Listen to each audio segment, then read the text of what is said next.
Estamos aqui em mais um episódio do AdventoCast. Uma mesa, uma conversa, uma família. Dani, mais uma vez, antes da gente iniciar, eu quero agradecer a Deus por esse tempo, pela vida das pessoas que vão nos assistir e que estão nos assistindo agora. É isso aí. E hoje, né, Renata, nós estamos aqui com a Ellen. A Ellen, que é terapeuta, tem 44 anos, ama um bom café, ama também a companhia do maridão que está aqui hoje. A Ellen tem 2 filhas, a Júlia e a Mariana, e é casada com o Joelson há 26 anos. A Ellen, o propósito de vida da Ellen é ajudar mulheres como terapeuta, ajudar casais, ajudar a família. Seja bem-vinda, Ellen. Muito obrigada. E junto com a Ellen tá o seu esposo, que ele veio, né, Ellen? A gente decidiu na sexta-feira e ele não tem como dizer não. Livre, espontânea pressão. É isso aí, ele tá aí. O importante é que ele tá aí. Como que ele veio, aí o problema foi dela. É o Joelson, ele é esposo da Ellen. Ele é pai da Júlia e da Mariana. Ele é professor há mais de 20 anos, quase 30, Quase é isso? 30. Isso. Isso aí. E ele não... eu achei bem interessante que a Ellen colocou assim, ó. Um homem que não abre a mão dos seus valores e de sua fé.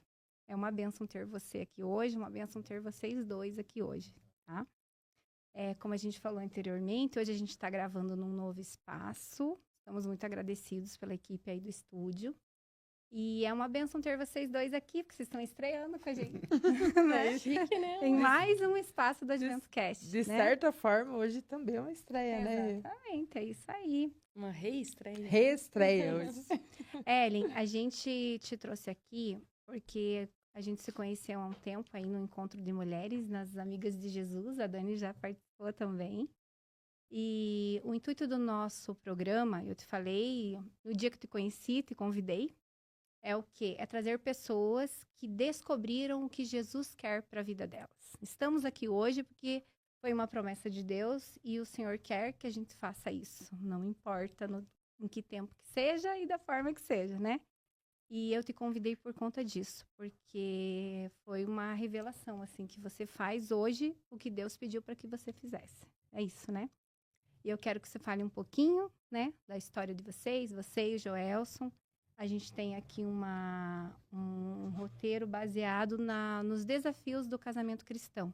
E eu acho que vai ser uma bênção para quem está nos ouvindo. Tá bom? Amém. Para nós também. É um prazer estar aqui. Então, nós casamos bem novinhos, né, amor? Bem novinhos. 21. Eu com 17 anos. Uma menina. Uma menina. E desde sempre com vários desafios, né? Sempre fomos cristãos, conheci o Joelson na igreja, né? E com 19 anos eu já tive a minha primeira filha. E ela nasceu prematura, de 6 meses de gestação. Então, foi a primeira bênção, assim, o primeiro milagre que Deus fez na nossa vida, mas também o primeiro desafio, né? 2 meses de internamento, né? E Deus realmente deu uma vitória pra gente muito grande. E eu fui... A Júlia tinha 1 aninho, eu comecei a fazer faculdade, porque eu casei, eu estava terminando o ensino médio, né?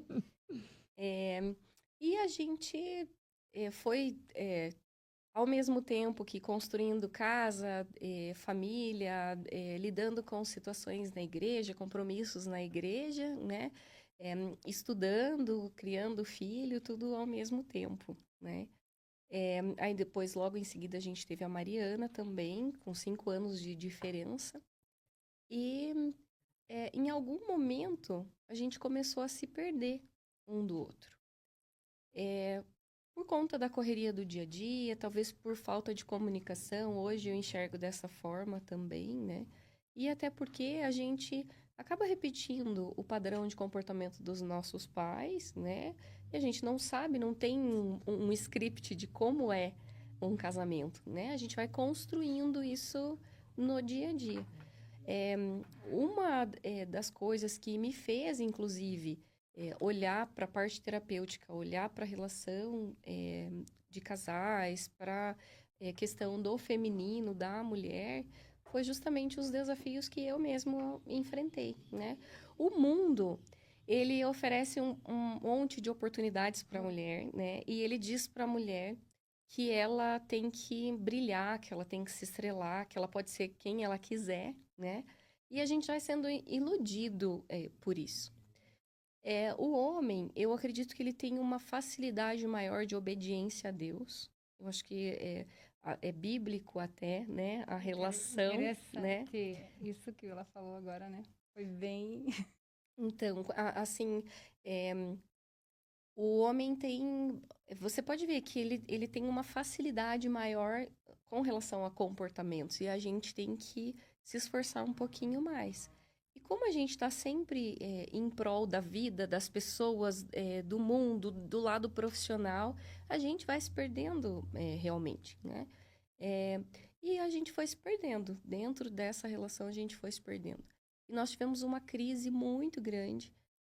Acho que uns 15 anos, amor, de casado a gente tinha. Bom, achei que era 15 anos de crise. Ai, meu Deus. Meu Deus. Aí fale pra Não gente. sabia Deus, disso, sabe? meu amor. Como assim que eu não tava par de 15 anos? Eu vou descobrir ao vivo quantos anos de crise eu tô. Fala mais, Ellen. Fala mais. Ele chegou a ficar vermelho até. Não, já. Calma, amor, calma. não é É pra crise. quebrar um pouco. Tá tudo bem, tá muito tudo bem, sério, Gelson. né? Tá tudo bem. Antes de Já você, passamos. antes de você Isso. lembrar um pouquinho da crise, conta pra gente como que vocês se conheceram. Nós E ficamos aí, curiosos. enquanto isso, você vai lembrando pra ver quantos anos. Quantos Pra ver anos quantos foram anos de crise? Isso, eu vou te dar uma ajudinha pra você lembrar. Tá bom. Então, nós nos conhecemos assim. Uma prima minha me convidou para ir à igreja. Uhum. Então, comecei a participar, estar congregando e tudo mais. E aí, um dia, nós estávamos congregando ali. Ela me levou para congregar no sítio cercado. E durante o culto, eu percebia que tinha uma moça sem comunhão na igreja, sabe? Então, ela também me tirou da comunhão da igreja. E foi assim que terminou o culto, saímos ali da igreja e tal. A minha prima falou assim, nós vamos fazer uma visita na casa de um irmão agora, tudo bem para você? Eu falei, tá tudo bem, eu tô de carona e tal, não tem problema nenhum. Aí, então, nós fomos para a casa desse irmão, fomos muito bem recebidos, e estamos ali conversando e comendo alguma coisa e se preparando. De repente, chega a moça que estava na igreja, tirando a minha paz Olha. na hora do culto. Né? Então, sim, não sei se a minha prima tinha alguma intenção. Imagina. tinha. Tinha, né? Mulheres, com certeza. Mas eu não tinha, estava lá sem intenção nenhuma. Inocente. Inocente, mas olhando pra moça lá, né? sim. Entendemos. Então, vocês dois nasceram na graça, como a gente fala, os dois da igreja, da mesma igreja. Eu, sim, nasci, fui criada, né? Meu pai é pastor. Aham. O Joelson, não. Não, eu vim da igreja católica. Aham. E aí aqui, por conta de tantas dificuldades e perdido na vida aí com 17, 18... Você veio do 19, interior vim também? do interior do Paraná. E aí, então, que eu me encontrei e foi também na igreja. E aí que nós nos conhecemos. Você se encontrou ela e Sim, encontrou sim. todo mundo. Já, quer dizer, venho de um berço cristão. Aham. Já, também. E passou por 15 anos de crise e Pois foi é, descobrir agora. Agora vamos descobrir Anote aí pra você não Gente, esquecer deixa quando ela eu te refazer perguntar. isso, porque senão vocês vão me arrumar um problema. Ele não esquece de nada, ele não vai esquecer disso. E o problema é que assim, ó, ele não esquece, ele anota. Ele tá com o verdade. caderninho, Ele gente, está anotando tudo. gente. Tem uma estrelinha ali, assim, ó, pra ele lembrar. Tenho 15 aqui. Mas eu acredito, assim, que quando a gente tinha mais ou menos uns 15 anos de casado, a gente sofreu uma crise muito grande. E nessa crise, a gente se separou, realmente, Sim. por um tempo. E o Joelson vinha em casa para ver as meninas, todo dia. Nossa. E ele Você lembra disso? Ele Eu chegava, dava um beijinho nas meninas e a gente sentava na mesa da cozinha. Eu fazia uma garrafa de café e a gente tomava aquela garrafa de café inteira conversando. O casamento não estava no meio, não estava entre a gente, né? Então a gente começou a abrir o nosso coração. As pessoas dizem que quando você se separa, você conhece o pior das pessoas. E a verdade é que naquele momento eu conheci o melhor do meu esposo. Porque a vulnerabilidade que tinha ali e essa A gente queria colocar na mesa, né, as coisas. Olha, eu me senti assim, né? E foi um processo duro, desafiador, porém a gente se reencontrou ali. E a gente descobriu que valia a pena permanecer casado, né? Então, não chegou a ter divórcio no papel, nada disso. Ele só saiu de casa por um tempo, né? E voltou. Acho importante, já que é um cast de Deus, que acima de tudo foi a palavra de Deus. Como ela colocou muito bem que o homem tem uma facilidade para seguir, né, ouvir a palavra de Deus e bater um papo diferente com o Senhor, discutir com Deus a situação. Então, mesmo no nascimento da nossa filha mais velha, que foi pela promessa da palavra, foi da mesma forma. Quando um irmão, no momento de uma pregação, vira para a igreja e diz: você está aqui hoje na função de mão, e essa mão vai levantar o presente que Deus vai te dar, porque ela vai caber na palma da sua mão. Isso marca. E depois de 2 dias, a Júlia nasce com 900 gramas. E realmente cabia na palma da minha mão. Ou você crê que isso veio de Deus, ou o quê? Nossa. E depois de muitos anos de problema e que nós nos encontramos nessa situação, eu volto para Deus. Falo: Senhor, e agora? Chegamos aqui com 15 anos de casado e desmoronou, acabou, não tem mais nada. E agora? E aí, mais uma vez, o Senhor se usa dos seus vasos e fala: o bom samaritano está na beira do caminho. Está ali, coitado. Se você se propuser a ajudar ele, eu curo a tua ferida. Agora, se você virar as costas, a história vai ser diferente. Falei: meu Deus, mas eu vou ter que ajudar para depois o Senhor curar? É assim. E assim foi. Graças a Deus. Né? Então, ouvindo a palavra de Deus, dando crédito que aquilo era de Deus, chegamos com os 27 anos de casamento. Passamos por problemas, graças a Deus. Se voltasse no tempo, passaria todos eles de novo, porque senão eu não estaria maduro como estou hoje. Amém. Né? Que lindo. Se eu voltasse atrás, eu trocaria algumas coisas. Não dá para trocar. Senão, eu não seria o que eu sou hoje. Não tem como. Né? Então, isso é diante da palavra de Deus. É o Senhor nos moldando, falando com a gente. É exatamente isso que nos trouxe aqui, nesse ponto. E aí, assim, quando acontece uma separação, a gente se fere muito, né? Acontecem as feridas ali, né? Porque você acha que não vai voltar, então, né, acontecem as feridas. E aí a gente teve essa abertura, e depois disso foi uns 2 anos de uma reconstrução, realmente. E a gente só venceu esses 2 anos de reconstrução porque nós estávamos aos pés do Senhor todos os dias. Porque foi desafiador, foi muito desafiador. E eu tinha, nesses 2 anos, eu sempre tinha uma dúvida interna muito grande. Será que vale a pena? Será que vale a pena? Será que eu não estou perdendo mais tempo? Será que vai funcionar? Será que vai dar certo? Né? E um dia, numa discussão, um problema que a gente teve, eu estava chorando muito e eu olhei para cima e desafiei Deus, assim. Eu falei assim: tá bom, e o que eu faço então? Eu sei que eu tenho que contribuir para a resolução, então o que eu faço? Né? E eu ouvi claramente a voz de Deus, como eu nunca ouvi depois mais. Ele falou no meu ouvido: volte para casa. E me arrepia, me emociona de lembrar desse momento. E eu demorei para entender o que significava esse voltar para casa. Foi uns 3 anos, mais ou menos, para eu entender realmente. Só que a partir daquele momento, eu me entreguei e Deus foi me ensinando o caminho de volta para casa. E o caminho de volta para casa tinha a ver com olhar para dentro, não deixar a vida profissional, por exemplo, porque mulher, eu tinha só 17 anos quando eu casei, então eu fui fazer faculdade, E eu fui olhar para minha vida profissional. Nós temos sonhos, né? Expectativas, né? Então, a gente quer construir uma carreira, né? E eu comecei a olhar muito para fora, realmente, né? Para o meu trabalho, para minha carreira, para o meu sucesso. Tudo que eu fazia eu me dava muito bem, né? Porque eu gostava muito do que eu fazia. E a gente foi se perdendo, de fato, com essas questões, né? Então, quando vieram os desafios, a gente começou a se encontrar de novo, mas ainda assim, a gente não tinha encontrado o caminho da comunicação mesmo.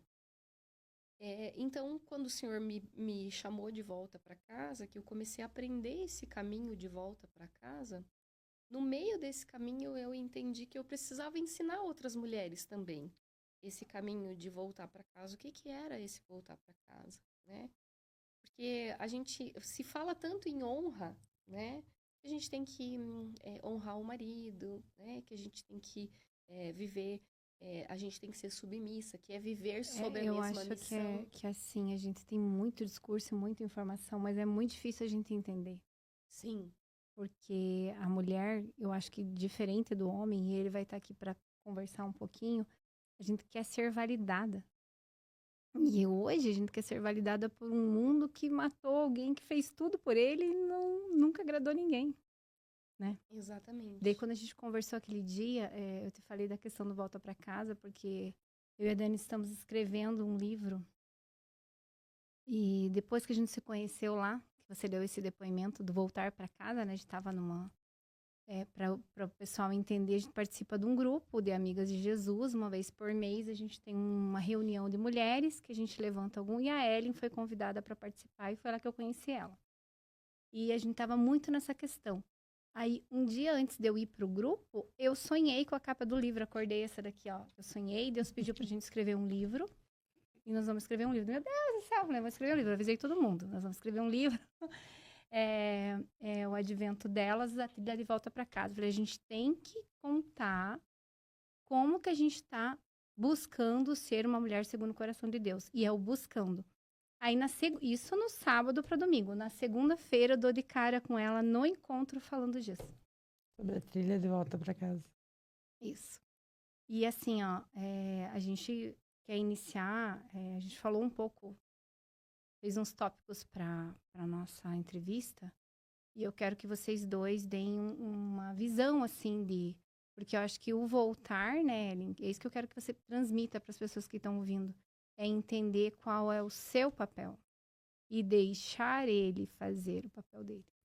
E me corrija se eu estiver errado. Porque hoje, eu entendo assim, do meu ponto de vista, no meu caso mesmo, caso pessoal, o que a sociedade coloca, o que as mulheres, a historinha que a gente mesmo se conta, é que eu dou conta de tudo, que eu posso, como que ela eu é sou guerreira. empoderada, Tipo, como ela é guerreira, como ela é batalhadora. Nossa, antigamente, quando me falavam, nossa, Dani, você é guerreira. Eu achava o máximo. Máximo, eu sou batalhadora, eu sou guerreira. Hoje não, Deus me livre. Não quero mais ser guerreira. Eu quero voltar para casa. Eu quero fazer minha massinha de pão e assar pão e comer pão quentinho com as minhas crianças. Eu quero ter tempo para parar, para me cuidar. A Renata quer ter tempo para passar o botão dela, sabe?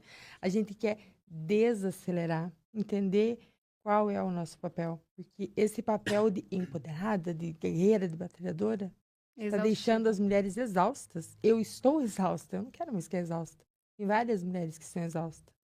Então, precisamos buscar esse caminho de volta, viver de acordo com o que Deus nos criou para nós vivermos. Para deixar essa exaustão, para deixar...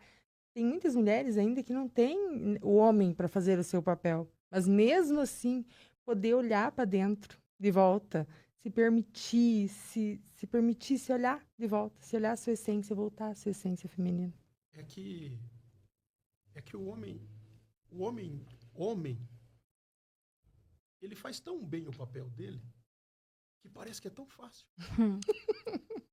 Aí a mulher olha e fala, se é fácil assim, eu também quero. Olha aí a honra desse cara. E parece que ele tá brincando com a vida e tá tudo bem, e aí eu quero essa honra também. E aí por isso acontece se perder. Porque daí para ela conseguir essa honra é peso. E a honra dela tá em outro lugar. Exatamente. E do homem, a honra dele está neste lugar. Então, para ele é natural, é mais fácil. Entre aspas, o mais fácil, né? Mas é gostoso. Como para a mulher, no papel dela, desempenhando a função dela, também é fácil, também é gostoso. E mostra para o homem que é muito fácil ser mulher. Você fala assim de um jeito bem fácil, realmente, que a gente entender a honra do homem. Para quem está escutando a gente lá, para os homens que estão escutando hoje, e que a gente fala assim, que hoje eu tenho muitas amigas solteiras, eu sou casada, glória a Deus, né? Minha esposa orou por mim em uns 10 anos, glória a Deus, foi abençoado. E aí, assim... Muito abençoado, gente. Amém. E aí, assim, eu quero que você diga assim, que hoje, gente, o que a gente percebe? Nós temos muitos princesos, assim, sabe? Uhum. Talvez seja a mãe que criou, você não foi mãe de meninos, mas eu sou mãe de meninos e sou até chata com eles. Mas eu quero que você diga assim, essa busca do ser homem de forma leve, o que seria a primeira decisão que um homem teria que tomar para, de repente, assumir o papel dele, realmente? Assumir que ele não dá conta. Quando ele assume que ele não dá conta, que ele é vulnerável ao mal, é por causa de uma confusão. Eles estão confusos, estão perdidos. Parece que ser machão, durão, grosseiro, de ser o espancador, é o ser o homem. E não tem nada a ver com isso. Isso aí é o mal educado, é o bandido, ele tem que pagar pela lei o que ele está fazendo. Agora, o outro lado é o homem cristão, o homem que busca a paz com Deus. E aquele que busca a paz com Deus, ele acha. E acha muito bem a paz com Deus. Esse é o ponto. Então, se a partir do momento que os que estão nos ouvindo, os que vão nos ouvir e vão assistir, como assim é fácil? Se entrega nas mãos de Deus. É um processo. Não é uma semana. É lendo a palavra, é buscando de Deus um sinal e ficar atento àquilo que Deus quer da sua vida. E o Senhor mostra. O Senhor mostra. Muitas vezes não. 100% das vezes ele tem um tom de voz. Nós não ouvimos porque nós não estamos treinados com o nosso ouvido para ouvir a voz de Deus. Então, a partir do momento que você baixa a bola e vê que você não dá conta, você começa a ouvir o Senhor. Essa é a vulnerabilidade do homem. Ele tem que se colocar diante de Deus vulnerável na mão de Deus. E aí o Senhor transforma o coração. Teve uma vez que o irmão disse assim que, numa pregação e tal, falou assim, tem uma coisa que Deus não mexe. Não pode mexer. Eu falei, mas como assim que Deus não pode mexer? Daí ele falou que é o coração do homem. O coração do homem o Senhor não mexe, se o homem não quiser. Tanto é que em Provérbios diz que o homem que domina a si mesmo é como uma cidade murada. Pensa então como é um homem entregue nas mãos de Deus e procurando esse domínio de Deus na vida dele. É como uma cidade murada. Fica tudo fácil lá dentro. Ninguém vem incomodar. Fica tudo muito simples. E o Gelson falou uma coisa antes de falar sobre entregar e buscar e abaixar a bola para ouvir. Você citou algo bem importante, que é ler a palavra e buscar a Deus. Porque se não tiver intimidade, né, Joel? Sim. Não tem como baixar a bola e ouvir. E é verdade, a palavra de Deus ela é muito difícil de ler. Muito difícil de ler. Porque os escritores dela, vou até usar um termo estranho, não foi qualquer Zé Oreia que escreveu. Né? Foram reis, sacerdotes, pessoas de alto escalão da sociedade da época deles. Os escritores da Bíblia. Então a linguagem dela é uma linguagem difícil sim de se entender e muitas vezes de qual era naquela época a situação que estava vivendo para escrever da forma que escreveu. E não é com uma leitura, né? Como a gente lia a coleção Vagalume na nossa época de criança e de adolescente, né? Lendo na escola. Leia uma vez o livrinho do não sei o que lá, o dono da porquinha preta, né? E já leu uma vez, fazia o resumo para a professora e estava tudo certo. A Bíblia não. A Bíblia você tem que ler até entender. Essa é a diferença. E se propor a entender, né? Querer entender. Isso. E quando a gente fala de leitura bíblica, a gente não está falando de religião, de igreja, não. Exatamente. A gente está falando em escolher servir a Deus, né? É sobre É relacionamento entender, mesmo, né? entender o Deus que você serve. Exato. Eu falo, eu tô aqui hoje porque eu entendi o Deus que eu sirvo. Não é que eu vou fazer da melhor forma. Uhum. E talvez aquilo que a gente estava brincando, assim. Hoje é muito difícil competir com o mundo, né? Então, é muito importante esse trabalho que você faz com as mulheres, faz com os casais. Você, muito que provavelmente dentro da sala de aula, a gente... Porque, assim, é uma guerra imensa. É como se a gente fosse realmente uma minoria diante de um ambiente totalmente contaminado, né? Eu acho que a gente tem que aprender a andar na contramão. Isso. Andar na contramão do mundo, às vezes, é andar na contramão até da família, né? E é ser completamente diferente, né? Eu vi na prática Deus transformando o Joelson a partir da palavra. Sim. A humildade entrando e Cristo completo no coração do meu esposo. Eu vi isso acontecendo. A mudança, a maturidade mudou completamente. E eu queria falar um pouco sobre essa questão que você comentou do homem menino, né, vamos chamar assim. Nós estamos vivendo uma sociedade hoje, né, hoje, não hoje, aqui, agora, no presente, mas há 40, 50 anos, mulheres criando homens fortes, mulheres fortes e homens fracos, porque elas super protegem os filhos homens e dizem para as mulheres, vocês vão ser como eu. Então, a gente está, sem perceber, repetindo um padrão, né? Mas isso não quer dizer que não seja aprendido, né? Na prática, esse homem, para ele se tornar homem, além da vulnerabilidade e dessa relação com Deus que o Joelson colocou, ele precisa parar de olhar para a mãe como exemplo, ou parar de querer que a esposa seja a mãe. E começar a olhar para o pai, né? Eu teve um questionamento faz uma semana, acho que mais ou menos, do meu filho pequenininho, o D12, né? Pequenininho, D12. Aí ele falou assim, como é que ele falou? Ai, mãe, mas você também tem que fazer para ele. Eu falei, não sei o que da Bíblia pro meu esposo, sabe? Eu falei, filho. Ele falou assim, não, eu quero uma esposa que cuide de mim. Eu falei assim, olha, filho, é assim. Você tem que aproveitar o período de ser cuidado com a sua mamãezinha. Então, aqui dentro, eu vou cuidar de você. Você é filhinho. Depois, você vai ser esposo e vai cuidar da tua esposa e dos teus filhos. E acabou. Chega. Quem cuida de você vai ser Deus. Chega. Então, aproveita agora, que esse período vai passar. Ele ficou olhando assim. Tá chegando e vai chegar. Então, você cuida da sua esposa e dos seus filhos. Quem cuida de você é Deus. Acabou. O período que vai cuidar. Ele falou, ai, não é justo. Eu falei assim, mas vai ser um tempo que você vai ter uma maturidade tão grande que vai ser uma benção, não é um peso. Eu acho que é sobre isso, né? Exatamente. E assim, olhando para a parte terapêutica mesmo, né? As mulheres têm que deixar os filhos ir para o pai. Porque a partir dos 7 anos, independente de ser menina ou menino, precisa dessa relação forte com a figura masculina. Porque pai é realidade, né? Pai é dia a dia, é cotidiano, é força, né? E a maioria das mulheres, por não ter um bom relacionamento com o marido, ela olha para o filho e fala, não, filho, você vai ser diferente. Uhum. Você vai ser um príncipe, porque o teu pai era um sapo, então você vai ser um príncipe, né?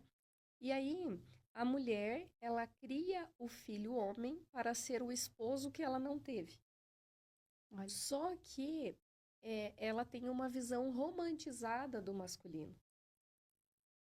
Porque esse homem, que ele vai ser o homem mais romântico, vamos dizer assim, né? Bem romantizado, pode ser que ele não tenha características do masculino, que é a força para o trabalho, para produzir, para ser o provedor, para gerar segurança nessa família, né? Para proteger realmente. E aí acaba acontecendo uma falha ali. E aí, assim, vamos então colocar que uma mulher casou com um homem menino. Para que... O que que acontece? Ela já tem uma força maior, então ela fica tentando compensar aquilo que o homem não está fazendo. E aí ela vai gerando essa força, porque ela tem capacidade de aprender e multiplicar as coisas. Então ela começa a ficar no controle por conta de ter essa falta masculina. Então ela começa a estar no controle. Mas ela não está no controle porque ela quer. Ela está no controle porque alguém precisa estar. Que não tem ninguém no volante. Né? E muitas vezes a mãe dela Fez a mesma coisa. fez a mesma coisa, sendo a condutora total da situação. Como o exemplo fala mais do que as palavras. Então ela via isso em casa, aprendeu a ser assim, casou esperando ser assim e se cumpriu. Porque para ela era um ambiente conhecido, né? Exatamente.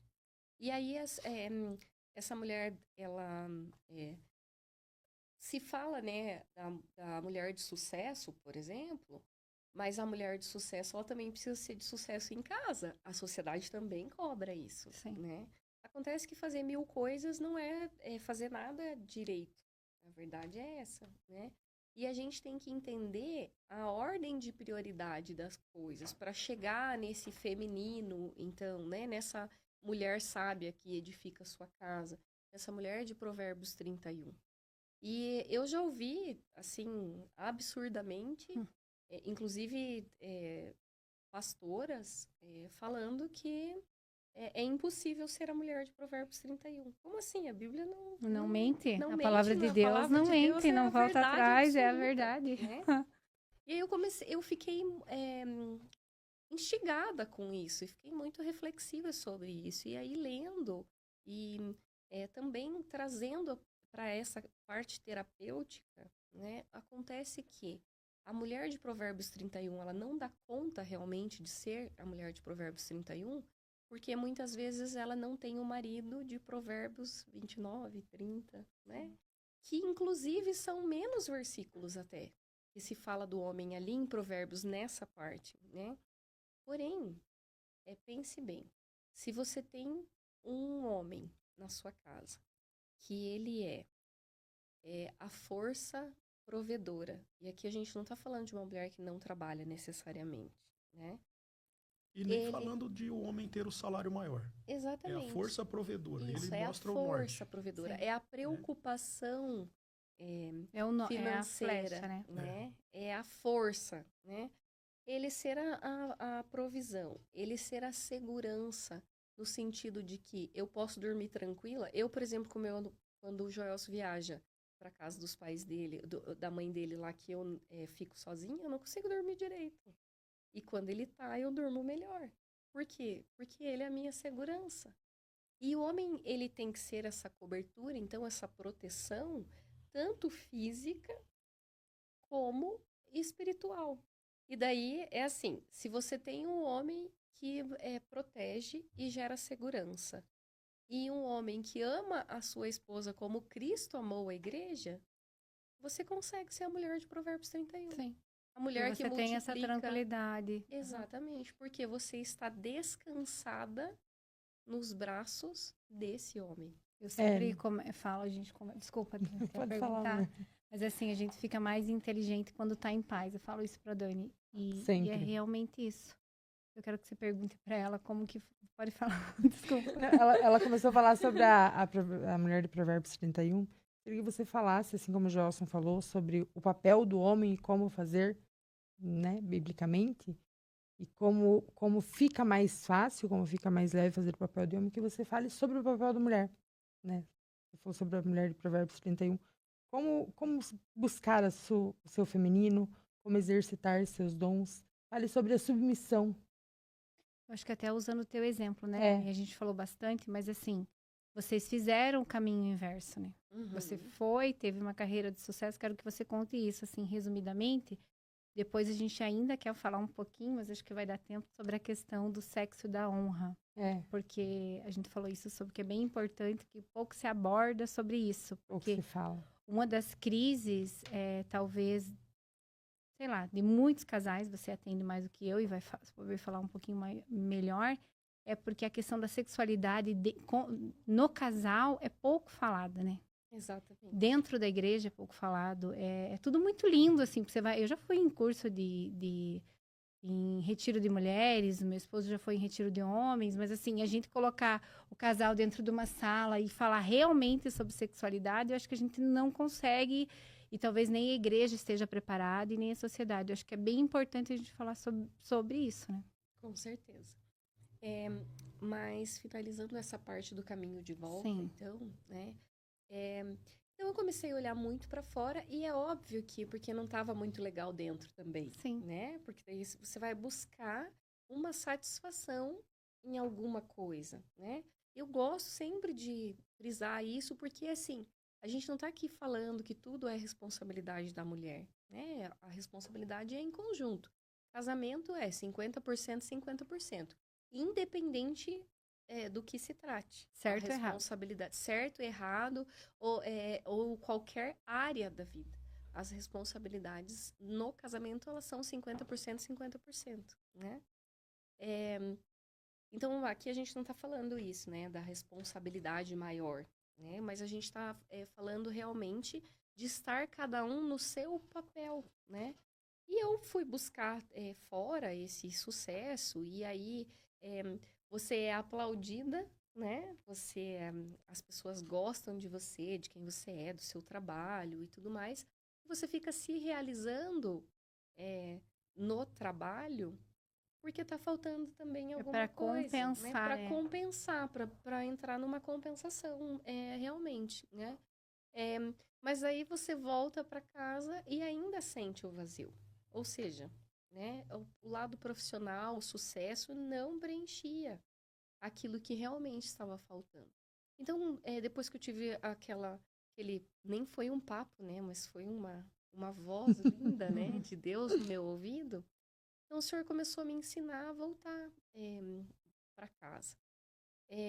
Não foi, assim, com flores, né, foi muito doloroso, pensar que de repente eu não seria mais a mesma pessoa, né? Mas a minha filha passou por uma situação, eu tive que fechar o escritório lá que eu tinha lá no Pinheirinho e tudo mais. E durante esse processo que eu vim para casa foi completando esse olhar para o feminino.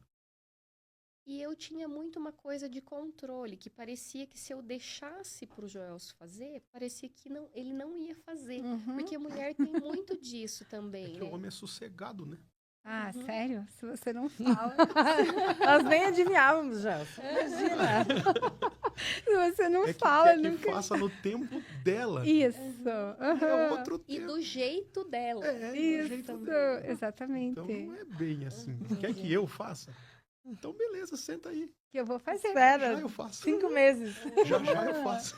Então, eu fui entrando num processo emocional, curso e num processo espiritual. Eu acho que eu passei quase 1 ano chorando, né, amor? Ele falava assim pra mim, nossa, mas você é tão forte, você tá chorando. E como foi pra você? Ela... Pois é difícil saber o porquê, né? Uhum. Por que tá chorando tanto, né? Que também o homem não tem esse entendimento, né? Porque Não. Eu amo, assim, quando a Ellen fala e... Que, assim, a gente quer que vocês adivinhem o que a gente Tá está se passando. sentindo, o que a gente quer e o que... Não entendeu? Então vocês entenderam. Por favor, a partir de agora, tratem de adivinhar. Não, gente, corta essa parte. Corta essa parte. Aí ele vai É explicar pra gente melhor. aprender a se comunicar. Se comunicar. É, Falar. comunicação. Talvez uma pergunta para saber se tá indo bem, assim, nessa parte aí, no final do dia, você quer voltar para casa? Nossa. Perfeito. Nossa. Né? Terminou o expediente, tá na empresa, com todo o sucesso profissional. Tudo 10, estão te aplaudindo no sucesso profissional. Homem e mulher, o casal. Quer voltar para casa? Deu 6 horas, e agora? Essa é a pergunta. Não, eu quero voltar para casa. Lá é o lugar. Eu não vejo a hora de chegar em casa. E tá lá, e chegar, a esposa o abrigo, vai chegar, né? o esposo vai chegar e eu quero estar ali. Então tá no caminho. Agora, Não, se você não quer voltar, tem alguma não coisa sei, errada. acho que eu vou passar entre... primeiro na casa do fulano, da fulana, vou passar na casa do pai, da mãe, e vou passar, e vou passar, e vou passar, e vou passar, para que eu passe o menos tempo possível lá. Então, se é para passar menos tempo possível lá, é porque lá não tá bom. E aí voltar para casa é isso aí. E daí, durante esse processo, então, Deus me falou que Ele queria que eu ensinasse para outras mulheres isso. E eu vejo isso no dia a dia, na prática terapêutica, né? Esse ensinar o caminho de volta para casa.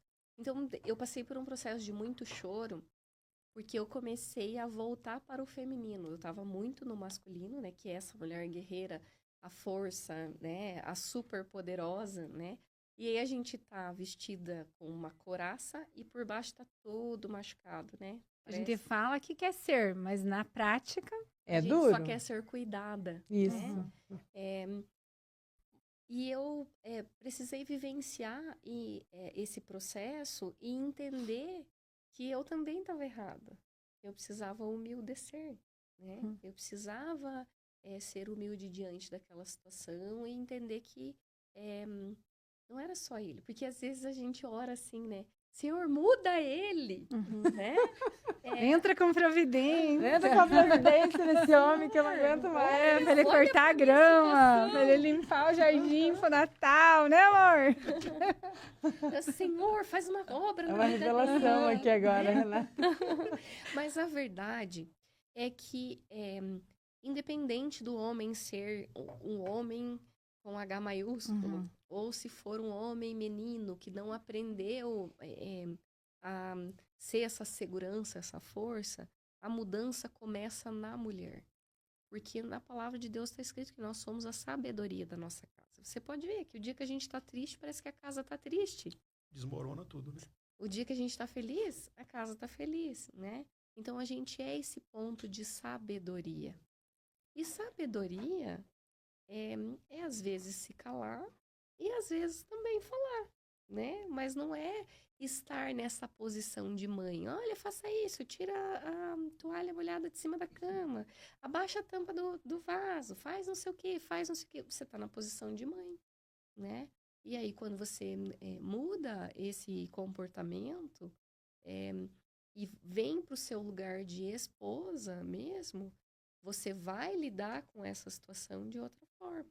E é assim, é uma busca espiritual e eu acho legal você falar um pouquinho que, assim, a gente precisa de ajuda, né, Ellen? Sim. Você tá aqui como terapeuta também. Então, assim, muitas vezes a gente acha que vai dar conta sozinho e o Senhor deixa mecanismos e ferramentas para que a gente possa usar. Isso também é um tabu dentro da igreja, porque às vezes a igreja, tá acontecendo isso, tá com depressão, tá com não sei o quê, porque tá orando pouco. Ainda existe, infelizmente, esse tipo de discurso. E não, né? A gente precisa reconhecer assim, ter a humildade de pedir ajuda se você não encontra esse caminho sozinho. Exatamente. Você tocou num ponto bem interessante, porque, assim, existe um adoecimento emocional dentro da igreja que é absurdo, assim. A porcentagem de pessoas com depressão, de pessoas internadas em clínicas psiquiátricas, é muito grande. Porque a gente deposita tudo nas mãos de Deus de uma forma equivocada. O Senhor falou, esforça-te, tem bom ânimo e eu te ajudarei. Ele não disse que é pra gente entregar só e pronto. A gente também precisa fazer a nossa parte, né? E assim, os medos, os tabus, as vergonhas, né? Não entender isso faz com que as pessoas adoeçam também emocionalmente. Então, a igreja está doente, emocionalmente falando, né? E isso também adoece o nosso lado espiritual. Porque se você está com a cabeça cheia de culpas, cheia de medos, cheia de ansiedade, né?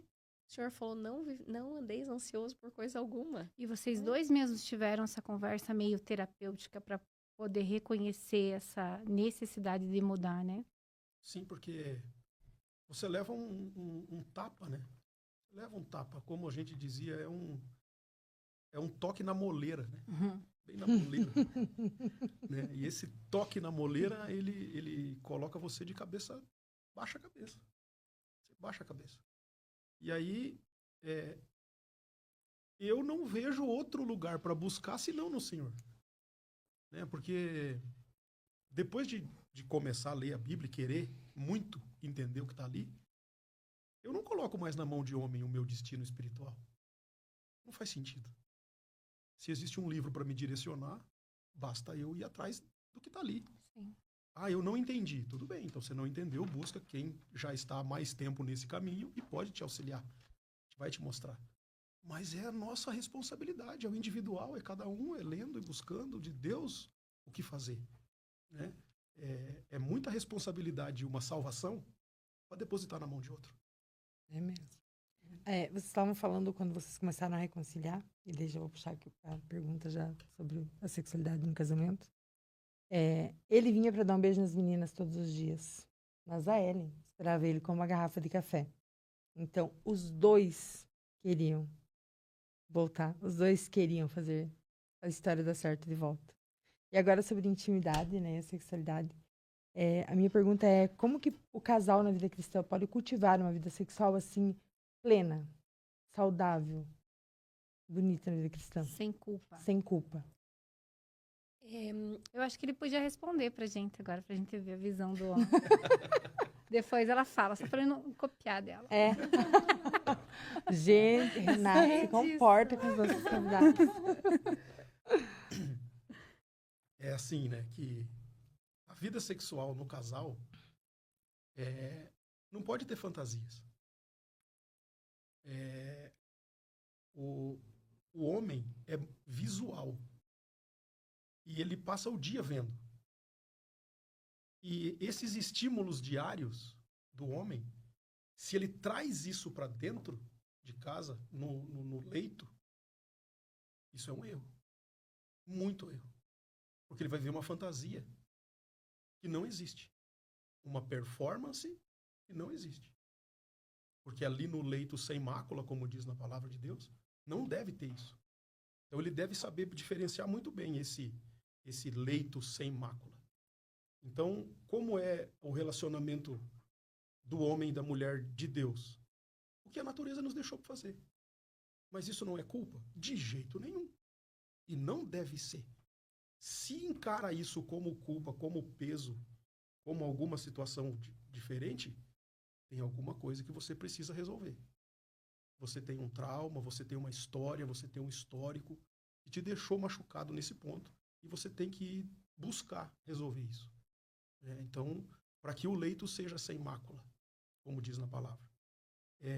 E muita situação que o mundo diz que tem que ser, não tem nada que ser. Não é assim. Nós não somos direcionados pelo que o mundo diz em respeito do sexo no casal. Ah, mas o mundo diz que tem que comprar umas coisinhas de vez em quando. O mundo diz. Então, o mundo que se vire com essas coisas lá. Aqui no nosso meio cristão, nós temos outras regras, outras formas de agir. E é assim. E não deixa de ser divino e excelente. Sem mácula, sem peso, sem culpa. É isso. Não é para ser difícil. Agora, o cidadão foi criado no mundo. Viveu e desviveu fantasias mundanas. E quer trazer isso tudo depois para dentro do casamento? Então, ele não se converteu. Ele não entendeu que ali é diferente. Que lá onde ele viveu esse monte de coisas não era o divino. Aqui é o divino e aqui o respeito é outro. Aqui o respeito é diferente. O Senhor está envolvido. Amém. E Ellen, sobre a questão dos sabotadores da vida sexual, do casal mesmo, assim, né? A gente falou um pouquinho sobre a comunicação, o quanto falar sobre sexo dentro do casamento é importante para o casal. O que você pode nos trazer? É 100% importante, né? Esse diálogo realmente. Então, assim, o casamento é feito de comunicação. A comunicação verbal e a comunicação sexual. Quando a gente está trabalhando, por exemplo, com um casal que tem dificuldade de se comunicar verbalmente, porque estão brigando demais. E você se depara com isso em consultórios. Sim. Direto. Mas tem uma intimidade sexual, a gente começa a resgatar a partir da intimidade sexual, por exemplo. E aí... Isso acontece muito. Sim. E vai para comunicação oral. Então, eu vou aprender a me comunicar oralmente mas eu começo uma conexão a partir do sexo, ou vice-versa.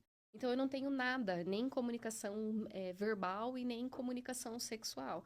Então, eu vou começar por um ponto. Começar com a comunicação verbal, aprender a falar o que eu sinto, o que eu penso, elogiar, tem uma série de exercícios para fazer esse movimento, né? E começa a exercitar de novo um namoro no relacionamento, né? Começa do zero. E é possível, inclusive, tirar tudo isso que o Joelson falou, essa parte mundana da vida sexual de um casal e ter mais prazer do que tinha antes. Porque a gente tem uma visão de um sexo performático. Então, o homem, como que ele aprende sexo? Na pornografia. Terminar na questão da relação sexual, assim como a Bíblia nos fala, né? Exatamente. Porque, assim, o sexo é algo que Deus deixou para nós, que é incrível. Se Deus não quisesse que a gente sentisse prazer, a gente não teria tantos pontos erógenos no nosso corpo, principalmente a mulher, né? Que tem muitos pontos, né? Porém, isso não precisa ser performático. Então, tem que se iniciar. E aí, tem uma receita de bolo? Não, tem que fazer assim, assim? Não, porque é uma descoberta do casal. Eu e o Joelson, quando a gente retomou o relacionamento, a gente começou a se redescobrir novamente. E todos os dias a gente se redescobre, né, amor? Ai, que Sempre lindo. tem alguma Ai. coisa pra gente se redescobrir. E veja, se sexo e promiscuidade, né? A promiscuidade é trazer personagens, é você se fantasiar, por exemplo, para que o seu marido tenha desejo por uma outra mulher, porque não é você que está ali, Sim. né? E tudo coisa desnecessária dentro do relacionamento, porque existem... Eu não estou falando que tem que ser tudo quadradinho, né? Sim. Tudo sempre do mesmo jeitinho, não é isso. Mas você não precisa incluir nada além de vocês dois.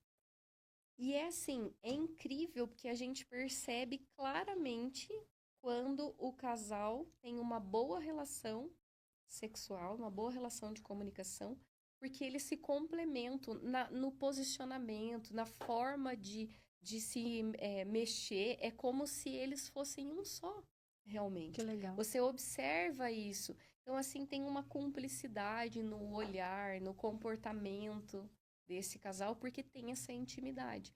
E tem um capítulo inteiro que fala sobre sexo na Bíblia, né? Que é Cantares de Salomão. Um livro todo. Né? Um livro todo, né? Que fala sobre sexo no casamento. A Bíblia não manda a gente casar. Não tem na Bíblia mandando você casar. Como assim? Sério? Ó, Não, como assim? case. O homem tem que casar. Não existe isso lá. Paulo falou, se vocês não se suportam solteiros, então case.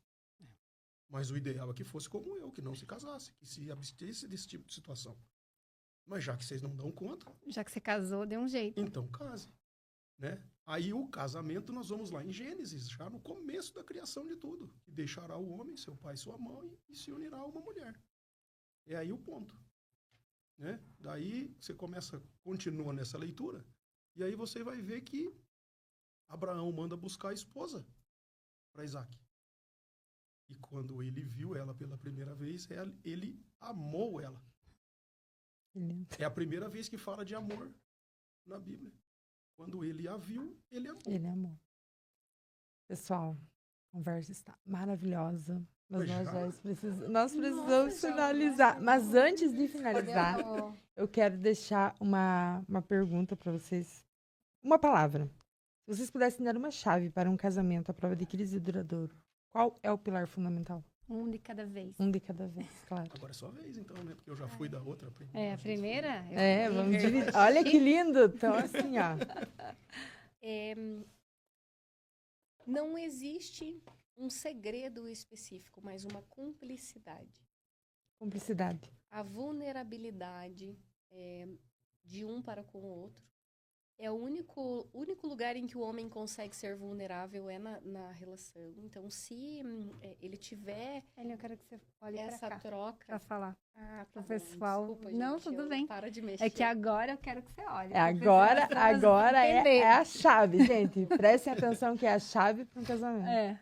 Duradouro. A gente precisa ter uma cumplicidade muito grande e é o único lugar em que a gente pode ser vulnerável mesmo.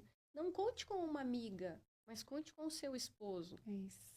O seu esposo não vai contar com ninguém, ele vai contar com você. Então, é extremamente necessário que a gente possa ser vulnerável nos braços um do outro. E é isso que vai tornar essa cumplicidade, esse fortalecimento no casamento acontecer de verdade. Amém. Que Agora lindo. você, Joelson, olhando para aquela câmera ali. Olho no olho, Olho Joelson. no olho agora. Falando Olho no olho. com seus... Então, olho no olho é assim que... Como era mesmo aquela frase que nós colocamos no nosso convite de casamento? Melhor é serem dois do que um, Porque tem melhor paga do seu trabalho. Amém. Porque se um cair, o o outro levanta o seu companheiro. Mas ai do que estiver só. Pois Porque caindo, não haverá outro que o levante. E que lindo. Se alguém Também. prevalecer contra os dois lhe resistirão. E o cordão de 3 dobras não se quebra tão depressa. Esse é o ponto. Esse é o ponto. Então, nós não estamos lutando um contra o outro. Nós estamos lutando contra o mundo. O mundo quer a separação. Nós queremos a união. O mundo quer, então eu não quero. Ah, mas o mundo está mostrando que é tão gostoso. Mas o gostoso do mundo não é o gostoso que eu quero. Porque eu escolhi o meu gostoso. Eu escolhi a minha vida. Então é dessa forma. E o Eclesiastes aqui cabe perfeitamente. Foi a frase do nosso convite de casamento. E mais uma coisinha só que eu queria comentar é que é o seguinte. Eu escolhi ficar de verdade. Porque naqueles 2 anos que eu falei, né? Eu ficava na dúvida se valia a pena ou não. O dia que eu orei ao Senhor e falei assim, Senhor, eu escolho ficar. Me ensina o que eu preciso fazer. Eu quero mudar. E aí tudo mudou. Porque o Senhor foi me transformando e automaticamente foi transformando o meu esposo. Então a mudança começa na mulher. Na decisão. Na nossa decisão de ficar. Não existe outra forma. E a gente não está falando aqui que não tem desafios. Sim, nós temos desafios todos os dias. A gente fica bravo todos os dias. Todos os dias não, né? Mas às vezes fica Um bravo, dia sim, no não outro também. gosta, né? Razão. Isso faz parte.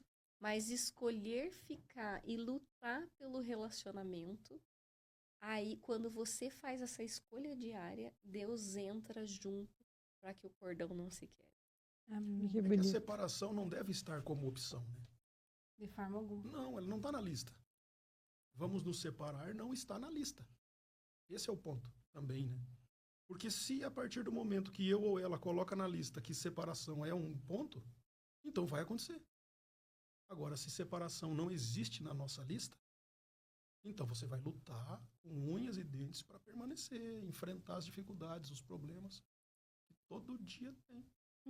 E já que vocês estão agora juntos, nós temos aqui um presente para os dois juntos. Isso. Juntos aqui dando entrevista, os dois. Ai, que fofo. A gente sempre dá um mimo, né, para os nossos convidados. você abre. Show, show, show. Pode abrir e mostrar para vocês tomarem o café gostoso que a Ellen ama tomar. Oh, que massa. Cafezinho juntos. Advento Cash, olha Essa aqui, xícara do gente. Advento Cash. E mais uma vez a gente quer agradecer. Sua Foi uma história é bênção. inspiradora. Aí. Aham.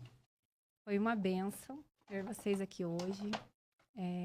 Pode convidar de novo. Isso, Volta, vamos né? sim, vamos já pensar em, não é? Vamos pensar em mais episódio, porque o papo foi muito bom. Faltou tempo. Faltou tempo para nós. E agradecer, Maravilhoso. vocês compartilharam com um novo espaço hoje com a gente.